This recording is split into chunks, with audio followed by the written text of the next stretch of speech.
The carnival had come to town and everyone was excited. The bright lights, the rides, and the delicious smells of cotton candy and funnel cakes filled the air. But little did they know that something sinister lurked behind the scenes. A group of teenagers decided to check out the carnival after dark, hoping to find some thrills. They hopped on the Ferris wheel, but as they reached the top, the ride suddenly stopped. They were left hanging in the air, and when they looked down, they saw that the carnival was completely deserted. No one was around, and the rides and games were all still running. Suddenly, they heard footsteps coming from the shadows. They tried to call for help, but their phones were dead. A figure emerged from the darkness, and they could see that it was a clown, but not the friendly kind. This clown had a sinister grin and was holding a large knife. The teenagers tried to run, but the clown was fast and seemed to know the layout of the carnival better than they did. They darted between the rides, hoping to lose the clown, but it was always one step ahead of them. Finally, they came to the haunted house. It was the only place that looked safe, and they ran inside, locking the door behind them. But as they turned around, they realized that they had made a grave mistake. The haunted house was even more terrifying than they had imagined. The walls were lined with mirrors that distorted their reflections, and the floorboards creaked beneath their feet. They could hear the sound of footsteps getting closer, and they knew that the clown was not far behind. As they tried to find a way out, they stumbled upon a secret room. Inside, they found an old trunk with a strange symbol on it. They opened it, and a cloud of dust exploded into their faces. When the dust cleared, they saw that the trunk was filled with strange objects, including a book with pages made of human skin. Suddenly, they heard the sound of the clown's laughter coming from the hallway outside. They knew they had to act fast, and they began to search the book for any clues that could help them escape. As they flipped through the pages, they found an incantation that promised to banish evil spirits. They didn't know if it would work, but they had no other options. They chanted the incantation together, their voices shaking with fear. Suddenly, the room began to shake, and they felt a rush of wind blow through the open windows.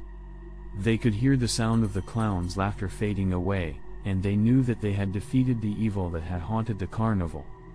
The next morning, the teenagers returned to the carnival, hoping to find some answers. But the carnival was gone, leaving only an empty field behind. They never spoke of what happened that night, but they knew that they had experienced something truly terrifying. And they knew that they would never forget the horrors that had taken place at the carnival. Story 2. The carnival had come to town, and the excitement was palpable. People from all over came to enjoy the games, rides, and attractions. But there was something sinister lurking beneath the colorful facade of the carnival, and it was about to rear its ugly head. Sadie, a high school student, had been eagerly anticipating the carnival for weeks. She and her friends arrived early, eager to ride the roller coasters and win some prizes. As they made their way through the crowds, they noticed a strange tent that stood out from the others. It was old and worn, and the sign above the entrance read, "The House of Horrors." Curiosity got the better of Sophie, and she convinced her friends to check it out. The inside of the tent was dark and gloomy, with cobwebs hanging from the ceiling and a musty smell in the air. They walked through a narrow hallway, with creepy music playing in the background. Suddenly, they heard a loud scream, and a man in a clown costume jumped out at them. Sadie's friends laughed it off, but Sadie felt a chill run down her spine. She couldn't shake the feeling that something wasn't right about the place. As they made their way deeper into the maze of rooms, the screams and noises grew louder.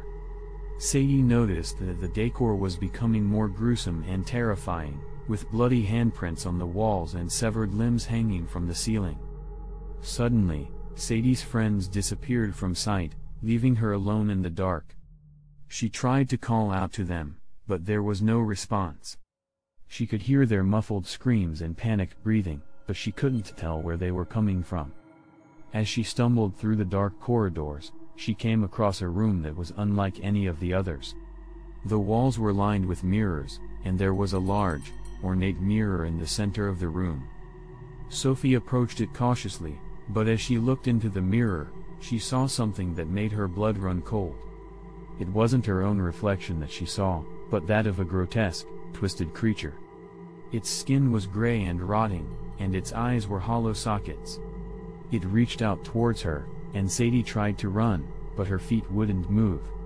She heard a voice in her head, urging her to look back at the mirror. When she did, she saw that the creature had moved closer. It was only a few feet away, and Sophie could feel its breath on her neck. She tried to scream, but her voice was silenced. The creature reached out and touched her, and Sadie felt a searing pain in her chest. She collapsed to the ground, and everything went dark. When Sadie woke up, she was lying on the ground outside the House of Horrors. Her friends were standing over her, looking concerned. They told her that she had passed out and that they had been searching for her.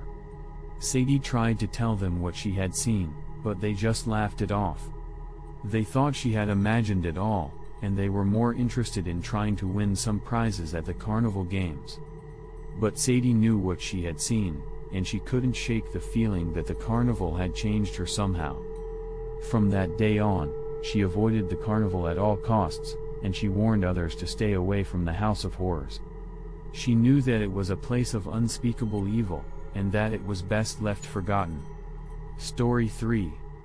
As soon as I stepped through the entrance of the carnival, I felt my skin crawl. The air was thick with the stench of burnt sugar and grease, and the neon lights of the rides flickered eerily in the darkness. I tried to shake off the feeling of unease and excitement built inside me as I made my way deeper into the carnival. The first thing that caught my eye was a tent labeled fortune teller. I had never believed in such things, but my curiosity got the better of me, and I decided to give it a try. As soon as I sat down in front of the wrinkled old woman, she began to mutter incoherently, her eyes rolling back into her head.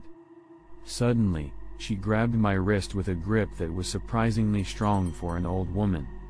"You will never leave this carnival," she hissed, before letting go and cackling maniacally. Shaken but still convinced it was all an act, I decided to move on to the rides. The Ferris wheel seemed harmless enough, and I climbed aboard one of the rickety cars. But as we rose higher and higher, I realized that something was terribly wrong. The air grew colder, and I heard whispers in my ear that seemed to be coming from the empty car beside me. Suddenly, the ride came to a screeching halt, and I was left suspended in midair, staring down at the empty carnival below. I tried to call out for help, but my voice was lost in the wind. Then, I saw something moving in the shadows beneath me. It was a figure dressed in a clown suit, its face painted white with a sinister grin. The clown began to climb up the Ferris wheel, its movements jerky and unnatural. I tried to free myself from the car, but my hands wouldn't move. As the clown drew closer, I could see that its eyes were empty and soulless. Its hand reached out towards me, and I felt a wave of terror wash over me. But then, just as suddenly, the ride started up again, and I was lifted away from the clown's grasp. Shaken but still alive, I decided to try my luck at one more ride. It was a haunted house attraction, and I figured that whatever horrors it held would be fake. But as I stepped inside, I knew immediately that I was wrong. The darkness was absolute, and I could feel cold breath on my neck. My heart was pounding as I moved forward, feeling my way through the maze of corridors. Suddenly, I felt something grab my ankle, and I stumbled to the ground. When I looked up, I saw that I was surrounded by a group of creatures that were not human. Their eyes glowed with an otherworldly light, and they began to close in on me. I tried to scream, but my voice was hoarse. I felt their hands on me, pulling me down into the darkness.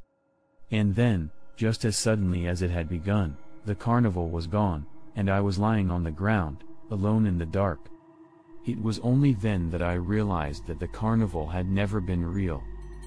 It was a trap, designed to lure unsuspecting victims into a world of nightmares.